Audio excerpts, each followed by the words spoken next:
السلام عليكم ورحمة الله وبركاته. طلاب الصف الأول الإعدادي، الأخبار؟ يا رب تكونوا بخير إن شاء الله تعالى. النهاردة هناخد مراجعة على شهر مارس. إيه مراجعة شهر مارس؟ هتبقى مراجعة يا سيدي على الوحدة الأولى والوحدة الثانية. معانا الوحدة الأولى والوحدة الثانية. طب أنا المطلوب مني أكون من الوحدة الأولى أو الوحدة الثانية أعرف أكون عارف حضرتك المعادلات.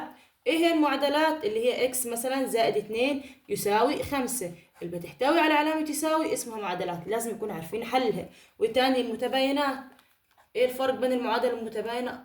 ما فيهاش يساوي، فيها أكبر من أو أصغر. والمساحات زي مساحة المثلث، نص طول القاعدة في الارتفاع. أهو لو معي مثلث، شايف اللي جاي عمودي ده اسمه اسمه ارتفاع، واللي ساقط عليها طول القاعدة. طب لو أصلا مساحة مثلث قائم، لو مساحة مثلث قائم أهو العمودي هو الارتفاع، واللي ساقط عليها زي ما اتفقنا من شوية هو طول القاعدة. أو مساحة مربع، طول الضلع في مين؟ في نفسه. طب لو كان ما عنديش طول ضلع، جيب لي مربع، ما يجيب لي طول قطره. ايه طول قطره ده؟ اهو من هنا لهنا اسمه طول القطر. طول قطره هقول له نص في مربع طول القطر، اللي هي حاصل ضرب طول قطرين، ولكن الأقطار في المربع متساوية، فيبقى نص في مربع طول قطره. مساحة المعين نص حاصل ضرب طول قطرين. ليه ما قلناش مربع؟ لأن المعين أقطاره مش متساوية، أما المربع أقطاره متساوية. مساحة المستطيل الطول في العرض. ما ينفعش أطلع من الوحدة الأولى والوحدة الثانية غير لما متعلمة الأساسيات دي. إيه تاني؟ ضرب المقادير وضرب الحدود الجبرية.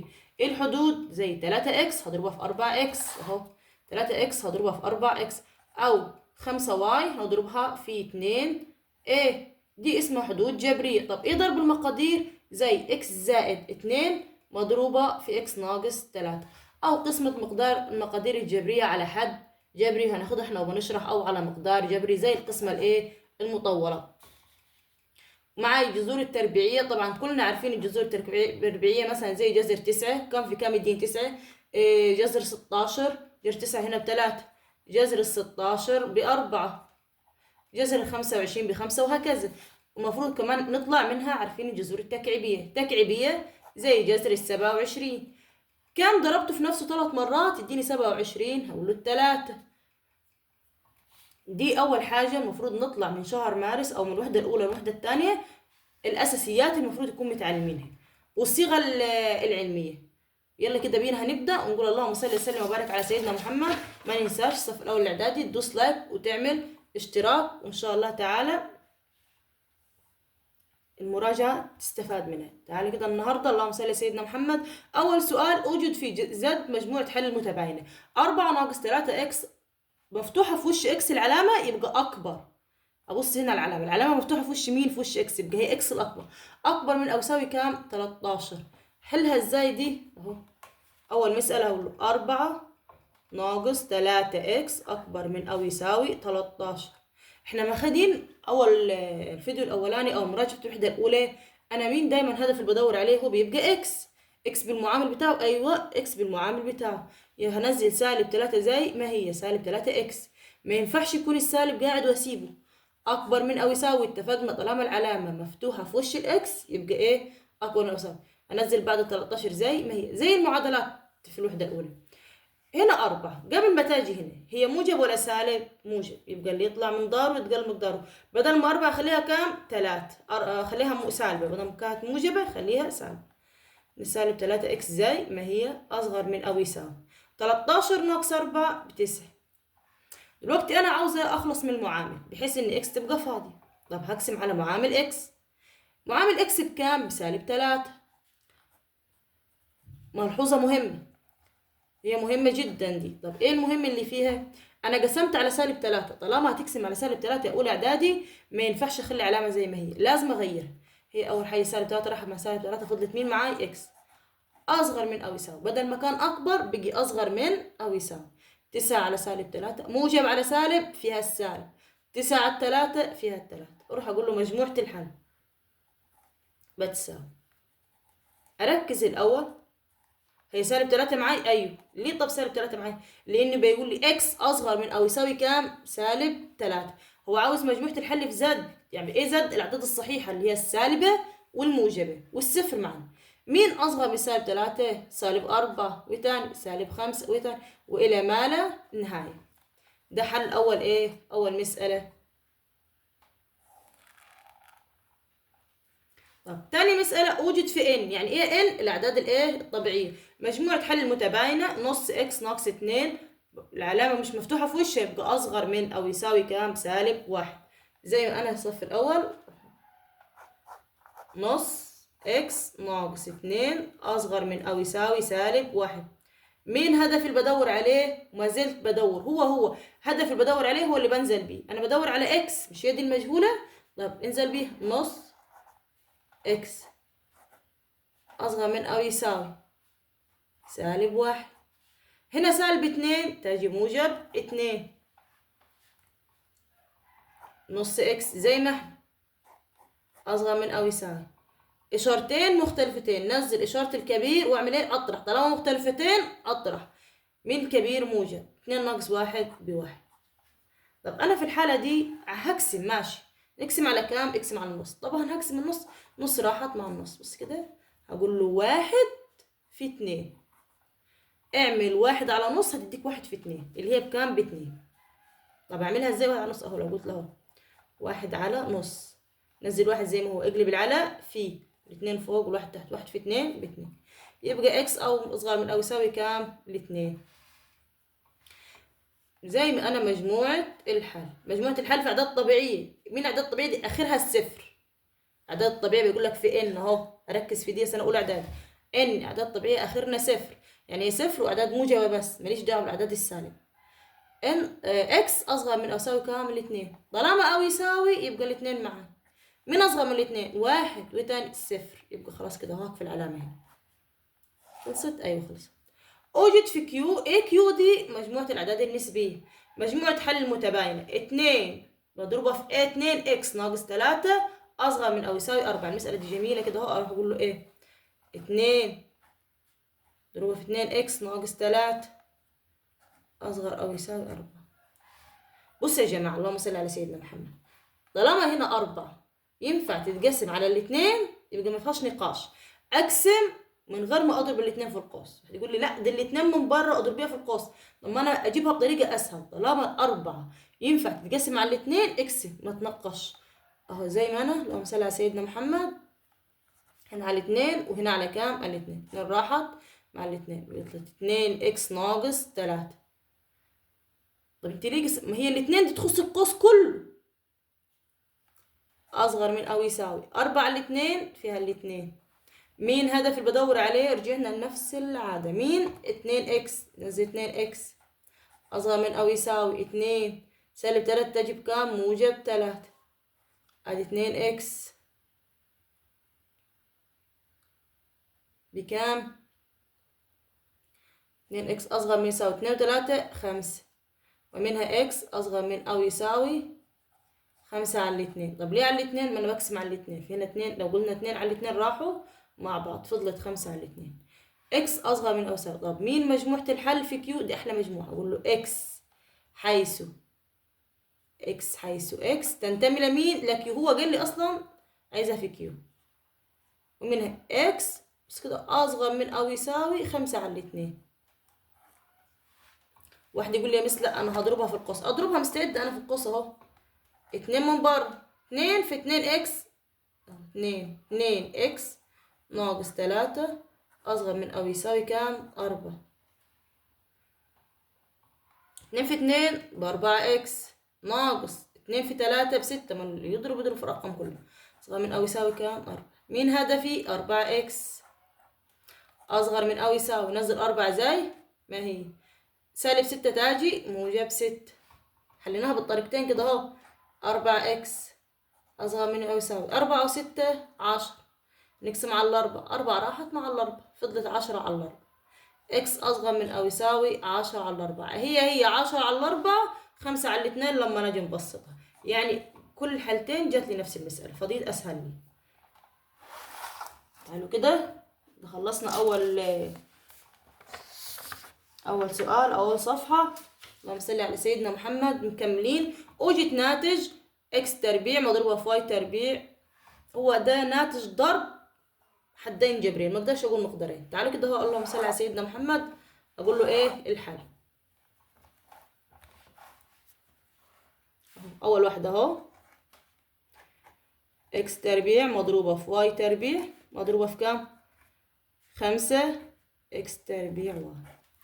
بصوا يا جماعة، الأرقام مع الأرقام والرموز مع الرموز، كل رمز مع اللي شبهه. طيب هنا مفيش أرقام، نفترض في واحد، هو أساسا في واحد، واحد في 5 ب5.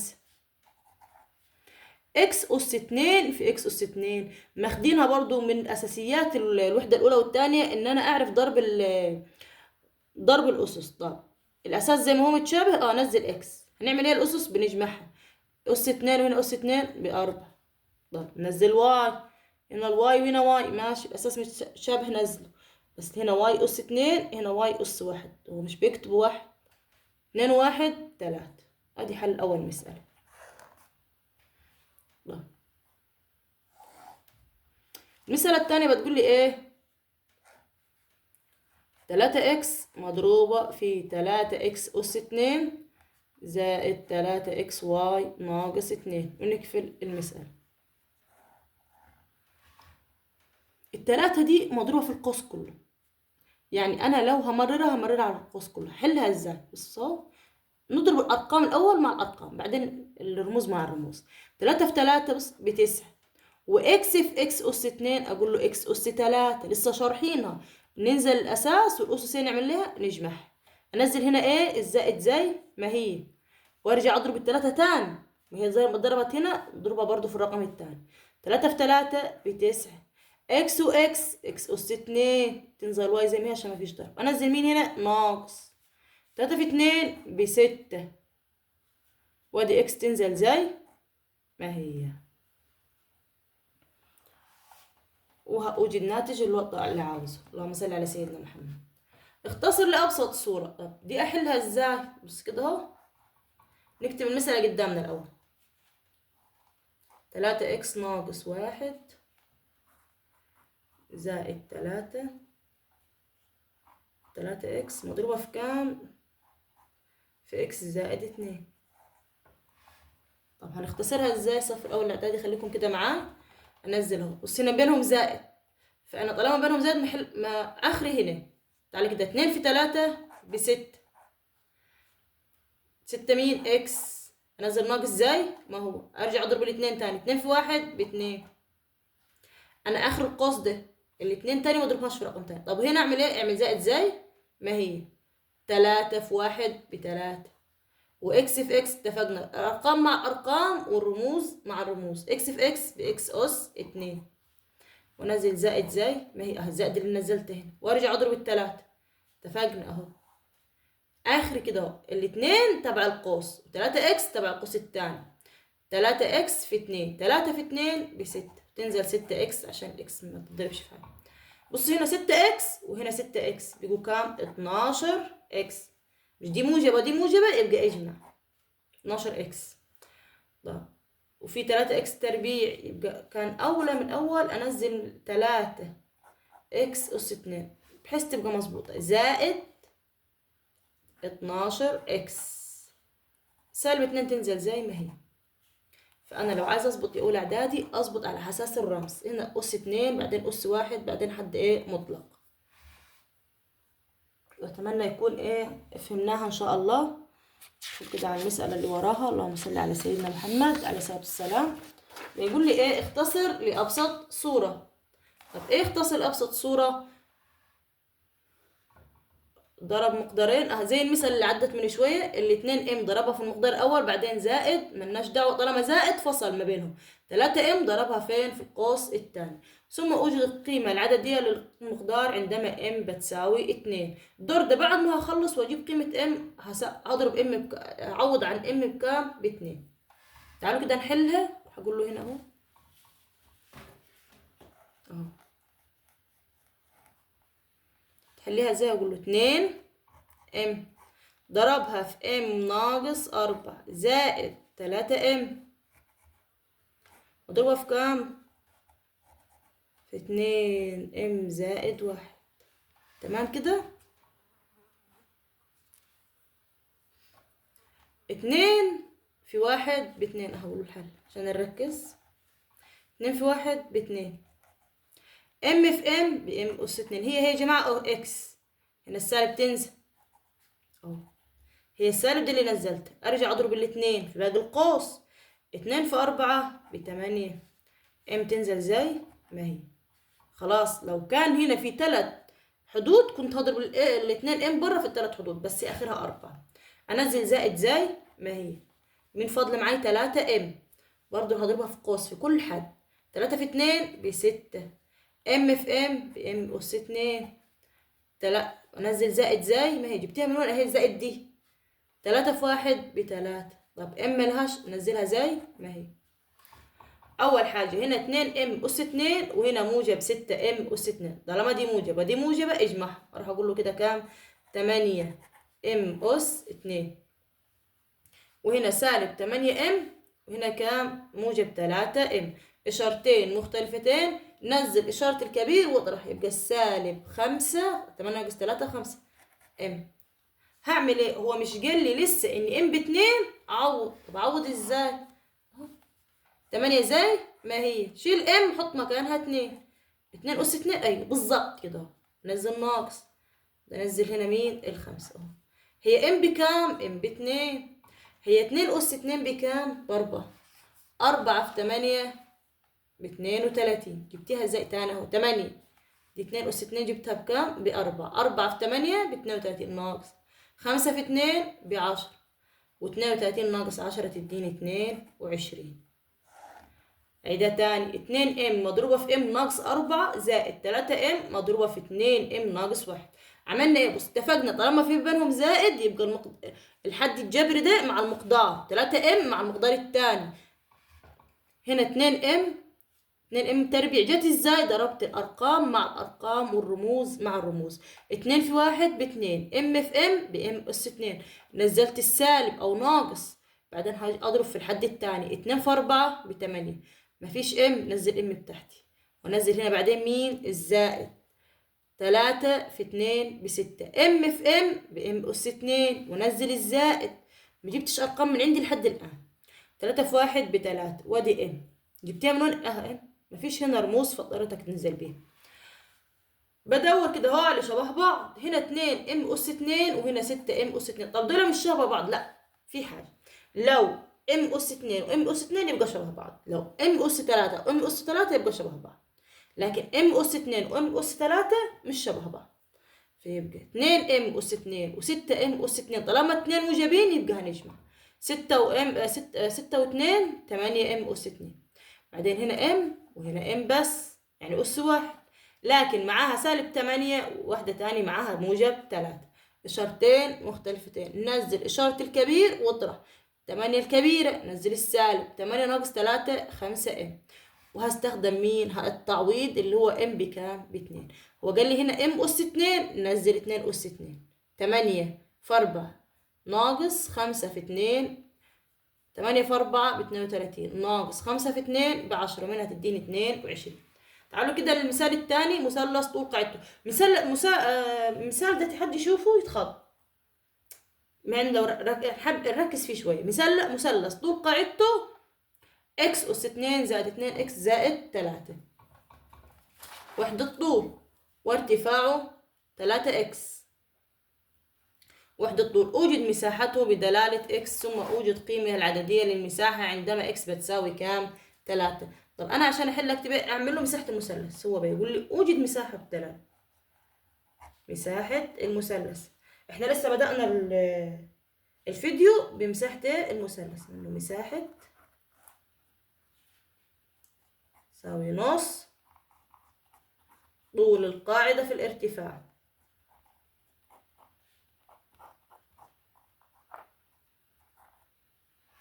يبقى ايه مساحة المثلث؟ نص طول القاعدة في الارتفاع. زي ما انا مساحة المثلث برمز لها بالرمز A. انزل نص زي ما هي في. هو طول القاعدة بكام؟ بكام اهو. وهنا المساحة مش هتكفر، هقول له هنا نص مضروبة بإكس أس 2 زائد 2 إكس، يا نهار أبيض، زائد 3 في الارتفاع. طب هو الارتفاع بكام؟ في 3 إكس. يعني انا النص دي هضربها في كله وبعدين هضربها في 3 اكس هتضرب في الكل. بص، نص في اكس اس 2 بنص اكس اس 2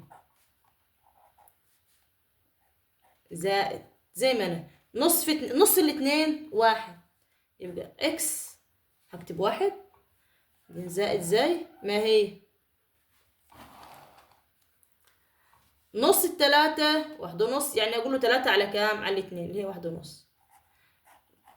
الرقم ده كله لسه مضروب في كام؟ في تلاتة اكس اهو، اللي هو الارتفاع. انا ضربت نص طول القاعدة، أنا ضربت النص في طول القاعدة، ما ضربتش في الارتفاع لحد الان. عيدها تاني، هو نص طول القاعدة في الارتفاع، وهي الايه برمز ايه؟ المساحة. نص في طول القاعدة، جبتيها من وين طول القاعدة؟ وديها له كده في الارتفاع بتلاتة اكس، نص في اكس اس اتنين، نص اكس اس اتنين، يعني نص الواحد هنا في واحد، يبقى نص اكس اس اتنين. نص الاتنين واحد، مش هنكتب، هنزل باكس. نص التلاتة اللي هي تلاتة على كام؟ على الاتنين، مضروبة في تلاتة اكس. تعالي كده اهو، نص في تلاتة جت بكام؟ بتلاتة على الاتنين. لحظة كده اهو، بس تلاتة اكس بره، مضروبة كده اهو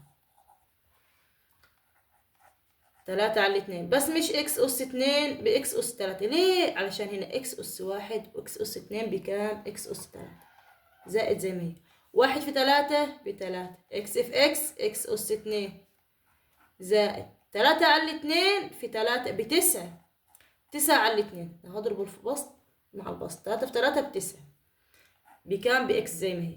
طب بيقول لي هاتها بدلالة اكس، يعني ايه دلالة اكس؟ انا ما شرحتهاش ولا ما قريتها، بس انا حبيت اسيبها لك لحد ما اوريك ان دلالة اكس ان تكمل معي اكس زي ما هي كده.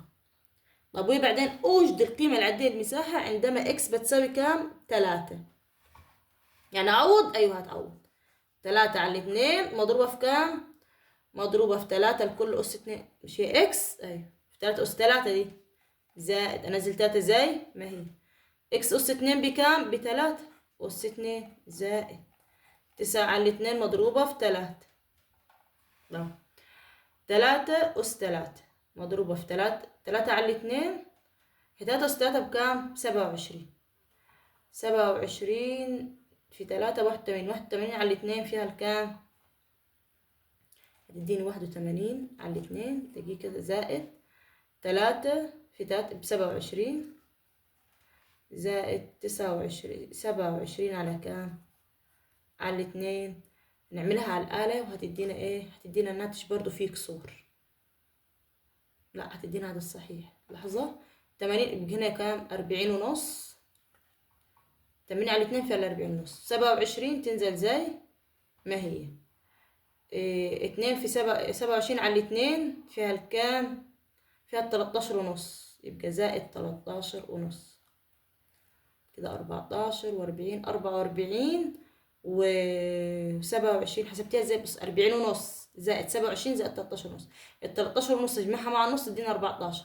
14 و40 44 54 54 زائد 27 تديني 54 74 62، هتديني 62.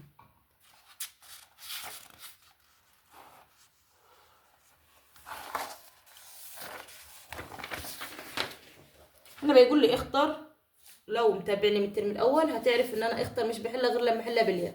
حلها ازاي باليد اهو؟ اذا كانت اكس زائد 2 اصغر من او يساوي سالب 3، او الاكس اهو مش بص على العلامه، مش بص على الاكس، يبقى اصغر، يبقى اكس زائد 2 دي اصغر. عايز قيمه اكس، ما انا مش هينفع اجيب قيمه اكس غير لما احلها. تحليها ازاي اهو؟ اكس اصغر من او يساوي، شو هو هدفي ده اللي بدور عليه اهو، هدفي اللي بدور عليه سنه اولى اعدادي، نزله زي ما هو. مين بعد الاصغر؟ سالب 3، نزل سالب 3. موجب 2 نزلها سالب 2، يبقى اكس سالب اشارتين شبه بعض، نزل اشاره الكبير واعمل ايه؟ واطرح واجمع، نزل اشاره الكبير واجمع، يبقى اكس اصغر من او يساوي كام؟ سالب 5. فينها اهو. هنا ضرب الحدود الجبريه، لسه ماخدينها اول الحصه، اول الفيديو. 3 في 4 ب 12. طب تمام، اتعلمنا نضرب الارقام مع الارقام والرموز مع الرموز. 3 في 4 ب 12. انزل اكس شبه بعض، 2 و2 4 في 12 اكس اس 4 12، اكيد دي 3 على فكره كانت، معلش هتديني 12 اكس اس 5 اهو. هنا بيقول لي اكس زائد واحد اصغر من او يساوي، برضو اصغر، ايوه طالما العلامة مش باصة على اكس يبقى اصغر. اكس اللي هو الاصغر، اصغر من كام؟ من -3. مش هعرف اجيب قيمة اكس غير لما احل المتباينة. اكس زي ما هي، ادي علامة مين؟ اصغر. وادي سالب كام؟ -3. موجب واحد تروح بسالب 1. اشارتين شبه بعض، ننزل اشارة الكبير ايه نعمل ونجمع.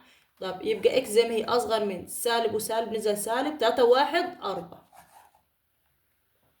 بس لحظة، هو بيقول لي مما يأتي يمكن أن تكون قيمة إكس. طب هي إكس أصغر من كام هنا؟ من -4. طب مين أصغر من -4؟ حلو كده، يبقى إحنا حلينا غلط. -6. تعالى كده فوق برضو، أي مما يأتي يمكن أن يكون قيمة إكس. يبقى هي إكس، بس دي اللي حلناها صح، لأن بيقول لي أصغر من أو إيه أو يساوي هنا. كان -5 معايا. طب مين لو أصغر منها برضو هتبقى -6.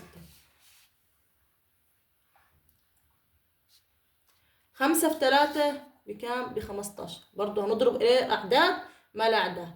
5 في 3 ب15. نزل واي زي ما هي. 3 و4 7. الحمد لله جت في أول سؤال. إذا كانت، ده بص كده أهو، فك مربع كامل. 2 إكس زائد 3 الكل أس كام؟ أس 2 بتساوي A إكس أس 2 زائد B إكس زائد C. انا عشان احلها لازم اعرف ازاي ايه، اللهم صل على سيدنا محمد، افك المربع. بس يا مس هو عاوز بي. مين بي ده؟ قيمة الحد الاوسط. نعرف نجيب الحد الاوسط؟ لو عايزين نجيب الحد الاوسط بس هقول له الاول في الثاني في 2. عايز الحد الاوسط بس، الاول في الثاني في 2. 2 في 3 ب6. ليه ما ضربتش اكس؟ ما هي اكس قاعدة، هضربها ليه؟ 2 في 3 ب6. 6 في 2 ب12. انا عايزه اجيب المسألة دي، هروح اقول له 2 اكس زائد 3 بس كده اهو معاه. 2 اكس زائد 3 الكل أس 2. طب احنا عايزين نفك المربع ده، مش هجيب حد أوسط ولا حد أول، لا المربع كله. أهو الحد الأول ربه. يعني إيه أربه؟ يعني أقول له 2 اكس كل أس 2. الحد الأخير برضو حاطه كده بالموجب هنا وربه، يعني 3 أس 2. الحد الأوسط لسه جايبينه مع بعض. لو هنا موجب نزل موجب في الأوسط، سالب نزل سالب. الأول في الثاني في 2. 2 في 3 ب6. 6 في 2 ب12. ونزل اكس زي ما هي. ايه يعني ربحت 2 أس 2 ب4، مش 2 في 2. 2 أس 2 2 ضربتها في 2 مرتين في نفسها، بإكس أس 2 زائد 12 إكس زائد 3 أس 2 أهو، مش 3 في 2 3 في 3 بكام؟ ب9. ناخد مثال تاني نثبتها. سام بيقول لي 3 إكس ناقص 4 كل أس 2. ايه 3 إكس ناقص 4 الكل أس 2؟ زي ما أنا الأول تربيع، هقول له 3 إكس الكل تربيع، واجي عند الأخير بص اهو أعمل موجب أيا كانت الإشارة، الأخير بإيه؟ لأنه بيتربع. وإحنا اتفقنا طالما الأس زوجي يبقى على طول السالب إيه؟ ملغي معايا، مش ببص عليه أصلا، بستغنى عنه. طب الحد الأوسط أنزل السالب. هنا نزلت الموجب لأن الحد الأوسط كان موجب. هنا طالما سالب أنزل أنا إيه؟ السالب. الأول في الثاني في 2. 3 في 4 ب12. 12 في 2 ب24. ونزل إكس. طب أنت عملت التربيع بس ما كملتهاش، أكملها. 3 في 3 ب9. إكس أس 2 ناقص 24 إكس زائد 4 في 4 ب16. أتمنى تكون إيه فهمتوا. أهو تاني لو واحدة آخر واحدة كده أهو، بحيث الناس تكون فهمتها. 2 إكس ناقص 5 الكل أس 2. عملتها بالسالب، بعمل لها من الموجب عشان احنا عاملين السالب. هعمل برضو ايه؟ اخد الاول تربيع والاخير موجب. اتفقنا لو في تربيع يبقى الاخير موجب. ليه تربيع موجب؟ لاني طالما الاس زوجي بستغنى عن مين؟ عن السالب. الحد الاوسط موجب يبقى احط موجب. الاول في الثاني في 2. اللي عايزه اجيب الحد الاوسط، الاول في الثاني في 2. 2 في 5 ب10. 10 في 2 ب20. 20 اكس. 2 أس 2 يعني ب4. اكس تنزل أس 2 زائد 20 اكس زائد 5 أس 2 يعني 5 في 5 ب25. أتمنى تكونوا فهمتوها. تمام كده. هنا كمل بيقول لي اختر دي قسمة، واحنا برضه اتفقنا زي ما نعرف ضرب المقادير الجبرية المفروض نعرف ايه قسمة المقادير الجبرية وقسمة المقدار على الحدود. سالب على موجب فيها السالب، اول خطوة دي سالب على موجب فيها سالب، هنزل السالب. 36 زي ما كنا نضرب الارقام مع ارقام برضه هنقسم الارقام مع الارقام والرموز مع مين؟ مع الرموز. 36 على الاربع فيها الكام؟ في 4 في كام؟ دي 36 دي 9. اكس اس 4 على اكس 3. في حالة القسمة، حالة القسمة بعمل ايه للأسس؟ بطرحها. حالة القسمة بعمل ايه؟ بطرح الأسس. اكس اس 4 اكس اس 3 تديني اكس واحدة اللي هي اكس اس 1 اهي سالب 9 اكس. شوف هنا مديني 9 اكس موجب، لا سالب على موجب السالب يغلب. كملين. إذا كانت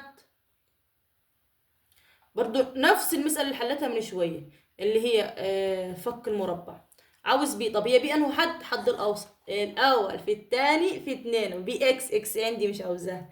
5 في 2 ب10، 10 في 2 ب20 يبقى 20. برضو هنا قسمة ارقام مع الارقام والرموز مع الرموز، بس ابص الاول على الاشارات، هنا سالب وهنا موجب. سالب على موجب السالب يغلب. 25 على الخمسة فيها الخمسة. اكس اس 4 على اكس اس 3 طالما قسمة بنعمل ايه للأسس؟ بنطرحها. هناك كانت جمع، ليه نجمع؟ عشان كان ضرب. لو ضربنا الأسس نجمع، لو ضربنا الأساسات نجمع الأسس. قسمنا نطرح الأسس. 4 ناقص 3 تديني اكس اس كام؟ 1. برضو المسألة اتكررت كتير، أنا مش متعمدة أكررها طبعا، أنا بجيب لك مسائل من كتاب الأضواء وكتاب المدرسة وكتاب الطالب بمعنى أصح، بحيث أدور على المتكرر أفيدك بمعنى أصح. ما قيمة بي؟ برضو بي الحد الأوسط هو عندي إكس تمام. الأول في الثاني في 2. 3 في 4 ب 12. 12 في 2 ب 24 الحمد لله موجودة. برضو تاني سالب على موجب فيها السالب، السالب يغلب. 18 على 2. 2 في كام ب 18؟ 2 في 9. قسمنا الأسس. إيه بنعمل في الأسس طالما هنقسم؟ بنطرح. إكس زي ما هي. 4 ناقص 3 تديني 1. بصوا يا جماعة، عارفين لو هنا كانت إكس أس 4 وهنا إكس أس 4 كان هروح مع بعض، مش هكتب أصلا إكس. عايزة سالب 8 إكس 9 إكس أهو. ما خارج قسمة. مسألة دي جميلة. إيه الحلو اللي فيها؟ إن هي قسمة مطولة. طب الناس عندها بعبع منها؟ لا ولا بعبع ولا حاجة، هي هنفهمها بإذن الله وهتبقى من أحلى المسائل. بس كده أهو اشرحها لك دلوقتي. 2 اكس أس 2 ناقص 7 اكس زائد 5 مقسومة على 2 اكس ناقص 5. هو بيقول لي خارج القسمة. طب يعني ايه خارج القسمة؟ يعني على طول طالما قال لي خارج القسمة عايز الناتج النهائي.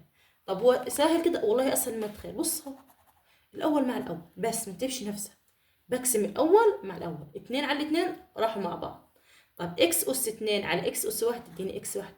مش اتفقنا نطرح الأسس؟ 2 ناقص 1 1. أنا قسمته بس لا ما يفهمشيش كده، يرجع هو يضرب، ياخد حقه كله، يضرب في الكل. اكس في 2 ب2، اكس في اكس باكس أس 2. خلصت؟ ما خلصتش، ما هو يضرب هنا ويضرب هنا. هنا ننزل سالب زي ما هي. اكس في 5 5 اكس. عيدها تاني. عمل ايه؟ حطينا المسألة المقدار الكبير اللي هيتقسم حطيته من تحت، وهنا حطيت 2 اكس ناقص 1 اللي هنقسم عليه او احد عوامله. ممكن يقول لي ده احد عوامله، هات العامل الاخر. ايه عامل اخر؟ بيلعب بالالفاظ برضو قسمه. انا الاول مع الاول اهو. 2 على 2 راحت مع بعض. اكس اس 2 على اكس اس 1 فيها اكس. مش بقسم غير اول حدين مع بعض، بس اللي فوق بضربه في الكل. اكس في 2 باكس في 2 اكس اس 2. طبعا هنا 1 في 2 ب2. اكس في اكس باكس اس 2. نزل سالب زي ما هي. جبتيها من وين السالب؟ اهي دي نزلت هنا. اكس في 5 ب5 اكس. بصوا يا جماعه احنا في القسمه بنطرح. طب طالما بنطرح هتعملي ايه؟ هغير الاشارات. هنا موجب خليها سالب، هنا سالب خليها موجب. بص 2 ناقص 2 راحوا مع بعض. انا معي 2 جنيه جيت استلفتها راحت خلاص خلصت. طب سالب وموجب خلاص بيجي موجب، بعتمد العلامه الاخيره او الاشاره الاخيره اللي انا حطيتها. اشارتين مختلفتين، ننزل اشاره الكبير واطرح. 7 ناقص 5 تديني 2 اكس. طب و5 نزلها زي ما هي موجب 5. تاني هرجع اقسم الاول مع الاول، مش بطلع منه. الاول مع مين؟ مع الاول. سالب على موجب اول حاجه فيها السالب. طب 2 راحت مع 2 ماشي، واكس راح يفضل لي 1. كأن معي 2 جنيه هقسمهم على 2، كل واحد ياخد كام؟ 1. ارجع برضه زي ما ضربت الاكس من شويه فيهم كلهم، ارجع اضرب الواحد فيهم ايه؟ كله. 1 في 2 ب2. موجب؟ ايوه موجب، بس في سالب هنا، يبقى ارجع اضرب وانزل السالب زي ما هو. سالب 2 اكس. سالب في سالب بموجب. 1 في 5 ب5. برضه بطرح؟ ايوه بطرح. طالما هنطرح نعمل ايه؟ نغير الاشارات. دي عليها درجات محدش يسيبها. طب هنا سالب 2 وهنا موجب 2، راحوا مع بعض. اي عدد ومعكوسه الجمع يروحوا مع بعض. وهنا موجب 5 وسالب 5 برضه عدد ومعكوسه الجمع راحوا مع بعض. ايه يحصل لها؟ صفرت. يبقى ايه خارج القسمة؟ اقول له اكس ناقص 1. في اكس ناقص 1؟ ايوه ان شاء الله. اكس ناقص ايه؟ 1.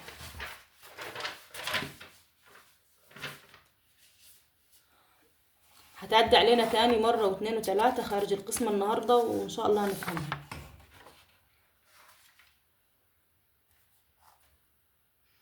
اوجد خارج قسمة تاني اهو جات اكس اس 2 زائد 9 اكس زائد 20 على اكس زائد 4 حيث اكس لا تساوي سالب 4. المسألة دي محدش يركز في الكلمة دي. طب ليه ما يركزش؟ بيقول لك اكس لا تساوي سالب 4، لان بص لو جبتها بسالب 4 وموجب 4 بصفر، يعني الرقم مش مقسوم على صفر.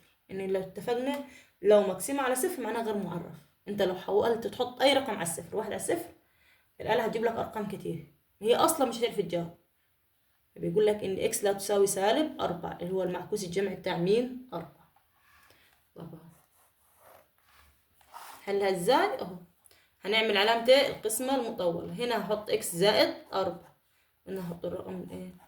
مقسوم اكس اس 2 زائد 9 اكس زائد 20، ونحلها عشان نجيب العامل الآخر أو نجيب خارج القسمة. ليه اسمين؟ الأول مع الأول، لسه شارحينها من تاني. الأول مع الأول، اكس على اكس، بس هنا دي اكس اس 2 ودي اكس اس 1، فيفضل اكس اس 1. اللي حطيته فوق ده هعمل ايه فيه؟ هرجع اضربه في الارقام كلها. اكس في اكس اكس اس 2، موجب تنزل تنزل موجب. اكس في 4 ب4 اكس. ما انساش طالما قسمه بعمل ايه؟ بطرح. وطالما طرح بتعمل بغير الاشارات. هنا موجب خليها سالب، طب هنا موجب برضو خليها سالب. اكس اس 2 ناقص اكس اس 2 راحوا مع بعض. 9 ناقص 4 5 اكس. انزل موجب 20 زي ما هي. تاني الأول مع الأول، 5 على 1 هتديني موجب 5، أهم حاجة دي. وإكس راحت مع الإكس، مش هكتب مكان. الخمسة ترجع تتضرب فيهم كلهم. 5 في إكس ب5 إكس، نزل موجب زي ما هي. 5 في 4 ب20. طب هعمل ناقص أهو. هنا ده موجب خليه سالب، طب ده موجب خليه سالب. 5 ناقص 5 صفر. 20 ناقص 20 صفر. صفرت يبقى بحل صح. مين خارج القسمة؟ أقول له إكس زائد 5. أوجد مساحة سطح معين الذي طول قطريه 12 سنتي و10 سنتي. أنا من أول الحصة اللهم صل على سيدنا محمد كاملين بيقول لي مساحة المعين، هقول له بتساوي نص حاصل ضرب طول إيه؟ قطريه. طيب أوجد مساحة المعين نص حاصل ضرب طول قطريه. اتفقنا؟ اكتب أهو إيه هي رمز المساحة يا جماعة؟ نص. في هو طول القطر الاول بكام؟ ب12، نص ال 12 في. طب طول القطر الثاني ب10. بص في مسألة سهلة عن نفسي. نص ال 12 6، 6 في 10 ب60، يبقى المساحة بكام؟ ب60. عايزة اكتب سنتيمتر. دي مساحة سطح المعين. اوجد طول قطر مربع الذي مساحته تساوي مساحة سطح معين طول قطريه 8/10. من هنا المساحة مش هتكفي. طب هتكتبيها فين؟ هكتبها في مسألة فاضية.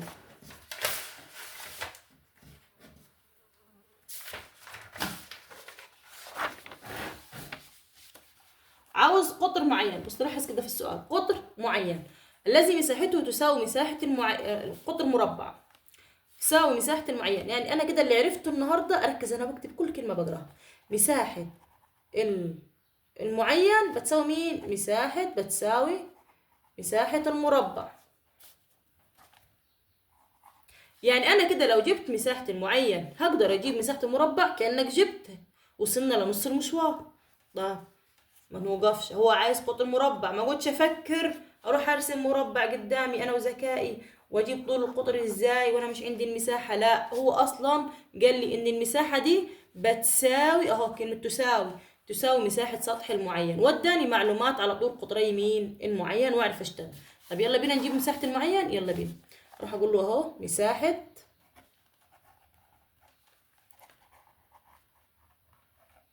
المعين بتساوي نص حاصل ضرب طول قطرين. نص في مين؟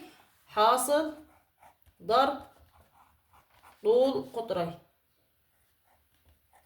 اطلع من وحدتين ان انا المفروض عارف ايه هتبقى الوحده الثالثه المساحات، بس ما ينفعش ادخل شهر مارس غير وانا معرف المساحات باذن الله تعالى. يبقى راح اقول له ايه رمز المساحه زي ما اتفقنا نص في المساحه. هنا واحده بكام؟ واحده في 10، واحده ب8.1 طول قطرين. نص ال10 5، 5 في 8.1. طب 5 في 1 ب5. نص كده، نص ال10 5، هضرب الخمسة. 5 في 1 ب5. انزل علامة، ايوه نزل العلامة. 5 في 8 ب40 اهو. يبقى كده المساحة بكام؟ ب40.5 او 5 أجزاء من 10. كده انا عرفت مساحة مين؟ المعين. اعرف اجيب مساحة المربع، ما هي المعين هي المربع. هو عاوز مين يا سيدي؟ هو عاوز طول القطر. اجيبه ازاي طول القطر ده؟ بص كده، هقول له مساحة، تعالى كده معاي، مساحة المربع. ايوه نص مين؟ نصف مربع طول قطره. اتفقنا اول الحصة ان المربع ماله اقطاره متساوية. يعني ايه اقطاره متساوية؟ معلش ما تظبطش. يعني ده مثلا ب5 وده ب5، مش هقول لك لسه هضرب 5 في 5، لا، او بيشرح على طول ان نصف مربع طول قطره هي نص ايه؟ ال25 هي نص 5 في 5. طب مساحة المربع بكام؟ هقول له ايه بتساوي اهو نص، ونفترض ان هو طول القطر مين؟ بال نص في ال أس 2 زي ما أنا. هي ايه بكام؟ ب40.5. جبتها من وين؟ أنا ما جبتهاش، ده هو قال لي إن المربع بعيد تاني بتساوي المعين. جبت المعين وقلت أكيد هم طالما متساويين يبقى دي ب40 زيها ب5. بتساوي نص في ال أس 2. مش دي ال؟ أيوة. طب أعمل إيه؟ أقسم على المعامل. أقسم إزاي؟ أهو ال أس 2 تساوي 40.5 على كام؟ على نص. مش هي نص دي شابكة في ال؟ اتفقنا اللي شابك في ال او شابك في اكس او شابك في ام بقسم عليه. ايوه اقسم عليه. ادي ال أس 2 تساوي 40.5. العالم نقلبها ايه؟ في 2/1. هي ولا 2 هي بس انا والله بكلم الناس اللي مش مستوعبة يعني، او هتوقف على الواحد راح فين. هي لو قلنا 2 بس هي 2/1. 40.5 في 2 هتديني كام؟ 81. كده انا اعرف اجيب ال. انت ازاي ضربت؟ بص 2 في 40 ب80، 2 في 5، 2 في نص ب1، يبقى كده 81. عارف اجيب ال؟ ايوه هقول له ال بجذر ال81 بتديني 9. كده انا بحل صح. طول ما يديني رقم له جذر يبقى انا بحل صح. يبقى طول قطره بكام؟ ب9.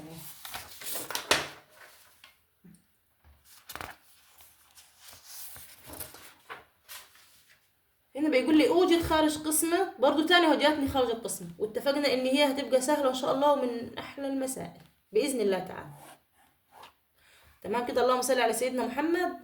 على اكس زائد 3 اهو قسمة مطولة، اكس اس 2 زائد 5 اكس زائد 6. بس يا جماعة تاني بيلعب بالالفاظ، حيث اكس لا تساوي -3 من غير ما يقول لي انا اعرف، لان هي ما ينفعش تتقسم عشان هنا -3 وموجب 3 راحوا مع بعض، فمفيش رقم هقسمه على الصفر هيديني خارج قسمة، كده هيديني غير معرف. قال لي اكس لا تساوي -3. عارفين هنا كانت اكس زائد 7 يبقى اكس لا تساوي -7. لو كانت اكس زائد 5 يبقى اكس لا تساوي كام؟ -5. هنا اكس اس 2 زائد على اكس هتديني اكس. اتفقنا الاول مع الاول بس، وارجع الله يطلع فوق يتضرب في الكل. تمام. اكس في اكس باكس اس 2. انزل موجب زي ما هي. اكس في 3 ب3 اكس. ما اعمل ايه بالطرح؟ غير الاشارات. طالما طرح يبقى هغير ايه الاشارات. هنا سالب مش محطوطه اللي قدامها سالب وموجب، يبقى هي موجب، انا اخليها سالب. هنا سالب. اكس اس 2 راحت مع اكس اس 2. موجب 5 ناقص 3 تديني 2 اكس. وانزل موجب 6 زي ما هي. برضو الاول مع الاول. 2 على 1 فيها الاتنين، انزلها موجبة دي زي ما هي موجب. واكس راحت مع اكس. بس اسيب الاتنين كده؟ لا، تبقى ترجع تتضرب في الكل. 2 في اكس ب2 اكس. طلعتها فوق يا عم، افتكر اللي يطلع فوق لازم يضرب في الارقام كلها اللي تحت. 2 في 3 بس الموجب ينزل ب6. طالما بالطرح يبقى غير ايه الاشارات، هنا سالب وهنا سالب. اوعى تنسى غير الاشارات دي. 2 ناقص 2 صفر. 6 ناقص 6 صفر. يبقى من خارج القسمة اكس زائد 2. اوجد مساحة المعين الذي طول قطريه 8 سنتيمتر و10 سنتيمتر. لسه حالين، والله لسه حالين شبهها. مساحة المعين نص في حاصل ضرب طول قطريه. فده اقول له ايه تساوي نص في كام؟ في 8 بعدين في 10. بالذمة نص ال8 كام؟ 4. 4 في 10 ب40. كده انا جبت مساحة مين؟ المعين. اوجد طول قطر مربع الذي مساحته تساوي مساحة سطح المعين زيها. برضو يا مش غاوية تعبكم ولا غاوية صدحكم، المسألة متكررة في كتاب المدرسة أولى إعدادي. طالما متكررة يبقى مهمة. نفس الوضع المسألة بتاعت القسمة المطولة متكررة في كتاب المدرسة. فإن شاء الله ربنا بتستفيدوا بإذن الله بيها وكده، تجي نفس النماذج. اوجد طول قطر مربع الذي مساحته تساوي مساحة سطح معين طول قطريه 12.5 و8 سنتي. لحظة، هو قطر مربع مساحته المربع بتساوي مساحة المعين. أجيب مساحة المعين. هقول له مساحة رقم كام ده؟ 3. هقول له مساحة مين؟ المعين. مساحة المعين ايه تساوي نص في كام؟ في 8 في 12.5. بس أركز، نص ال8 4. 4 في 12.5 بص نص ال8 4. بس 4 في 5. واحد شاطر يقول لي 4 في 12 ب48 و4 في نص ب2. يبقى 48 ب2 50 صح؟ طب أنا هعملها بطريقة تانية برضو. 4 في 5 لو هنبدأ زي ما اتعلمنا 4 في 5 ب20. صفر معاك ال2. 4 في 2 ب8 ومعاي 2 10. صفر معاي الواحد. 4 في 1 ب4 معاي 1 5. العلامة بعد كم رقم؟ بعد رقم، حطها بعد رقم. يبقى ادتني كام فعلا؟ 50. عشان كل الطريقتين صح. عايز طول قطر المربع. طبعا المربع هقول له مساحة المربع اهو ايه بتساوي نص الأس 2. طب اللي هو نفترض اللي هو ايه طول قطر المربع. هي ايه بكام؟ ب50. بتساوي نص الأس 2. تعرف تجيب ايه؟ طالما ال أس 2 شابكة فيها ال نص شابكة في ال أو معاملها النص معامل ال، يبقى اقسم عليها زي أقول له 50 على كام؟ على نص. الأس 2 تساوي 50 في 2 ب100. جذر 100 يا أبطال، جذر 100 10. يبقى طول القطر بكام؟ ب10.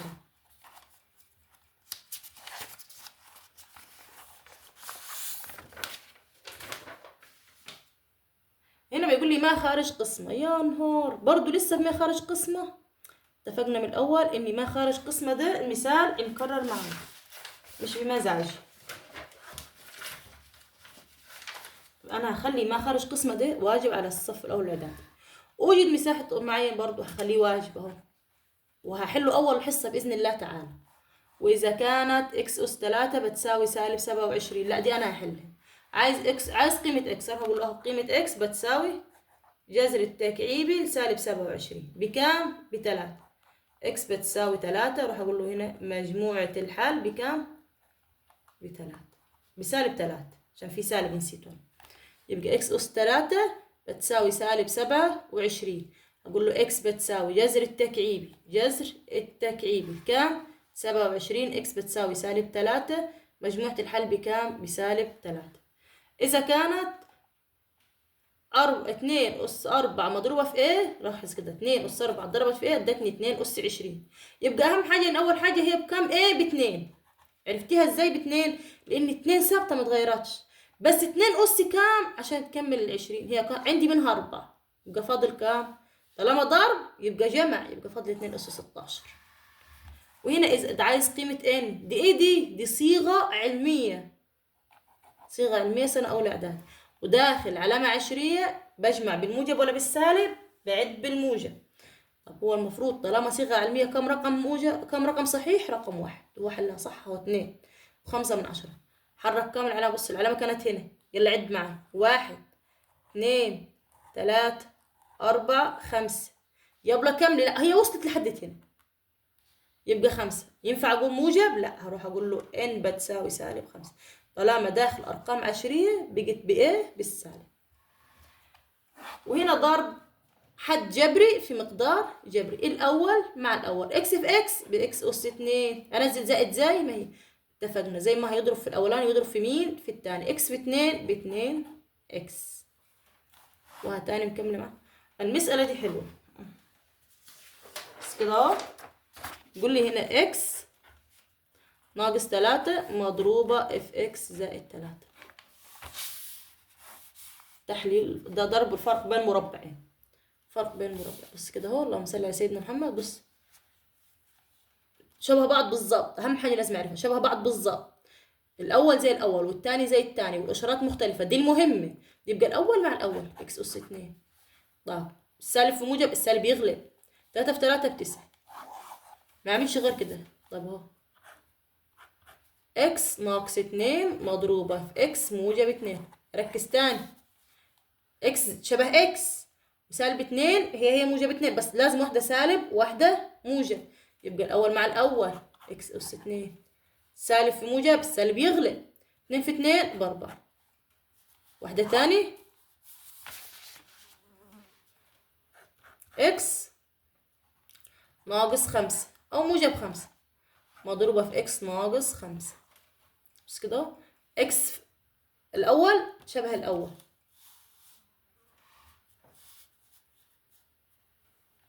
والتاني شبه التاني، وهنا موجب وهنا ايه؟ سالب. يبقى اكس في اكس باكس اس 2 والسالب يغلب. 5 في 5 25. طب لو قلنا اكس موجب 5 وهنا مثلا ب7، لا ما ينفعش اضربها بالطريقه دي، هحلها بالطريقه الثانيه.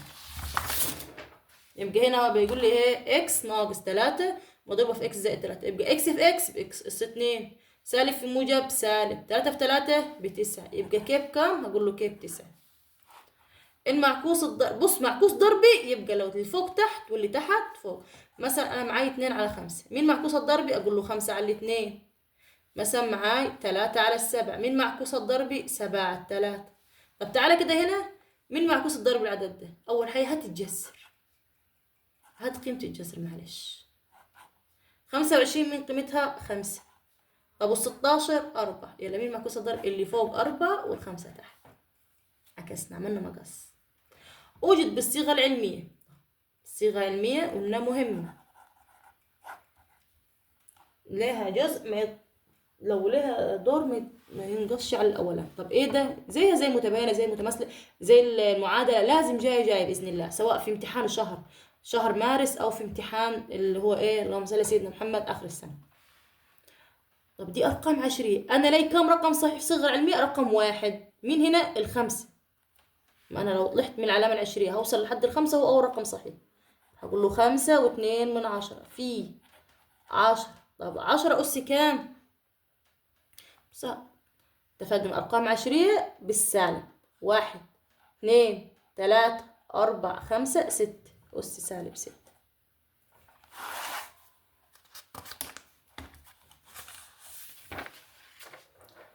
أوجد مجموعة حل متباينة.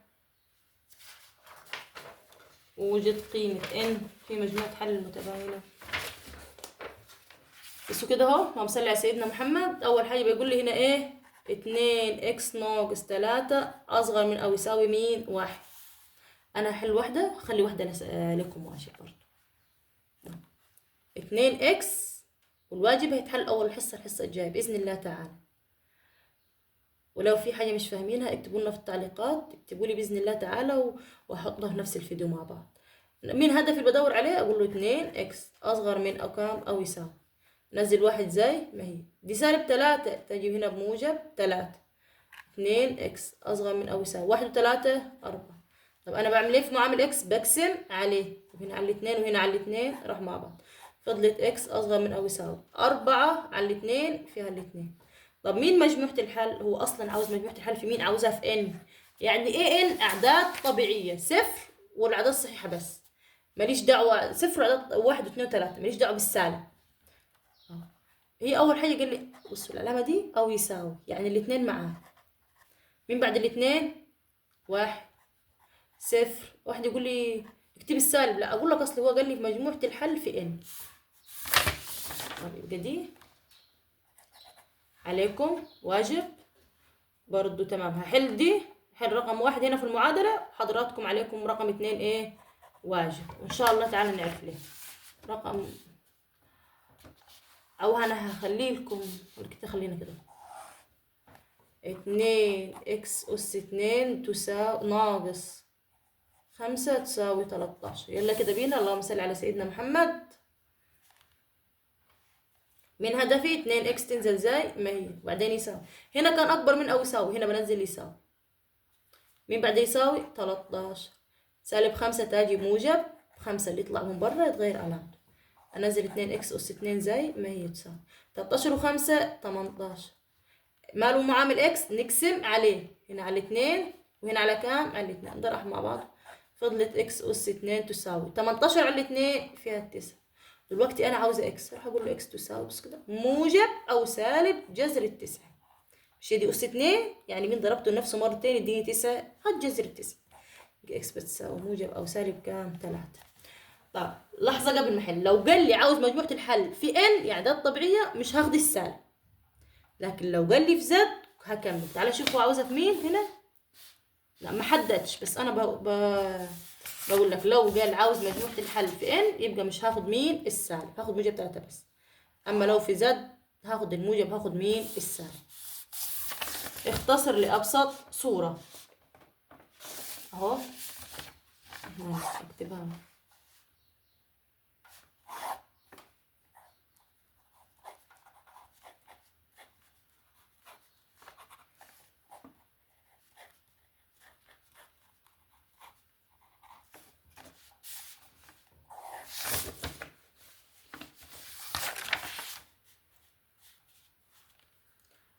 عاملاها في الفيديو الاول، لو عملت عليها مسائل كتير خالص لو رجعنا لمراجعه الوحده الاولى.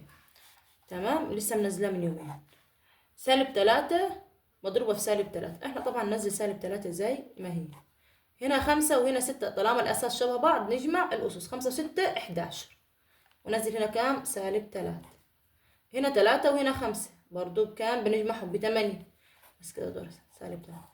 خلاص طلعنا من الضرب، بقت ايه ما بينهم؟ قسمة. طالما قسمة نعمل ايه؟ الأسس نطرحها. 11 ناقص 8 بكام؟ ب3. السالب هيكمل؟ أيوه هيكمل. هقول له اديني سالب 27. اللي بيقول لي ايه تاني؟ اللهم صل على سيدنا محمد. اختصر لأبسط صورة. جذر 81 على 49 زائد 3 على 4 أس 0 زائد الجذر التكعيبي 125 على 343.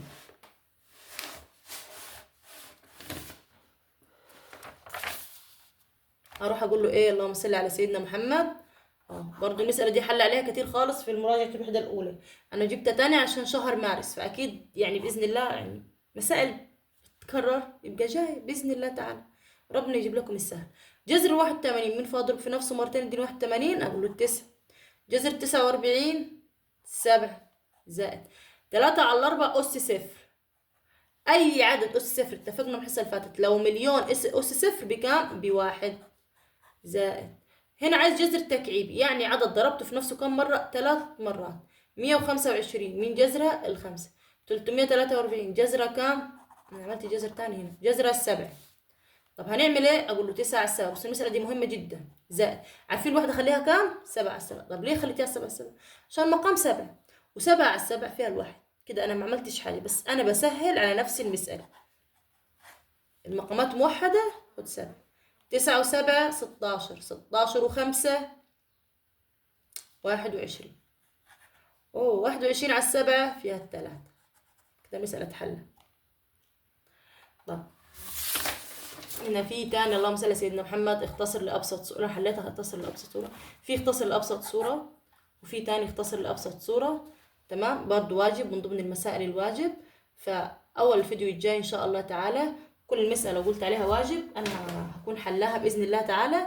ما تنسوش إن انتوا تحلوها، ولو في سؤال وقف معاكم اكتبوه في التعليقات. تمام، ما تنساش تدوس لايك وتعمل اشتراك. دوس لايك عشان يوصل لغيرك. نقول السلام عليكم ورحمة الله وبركاته.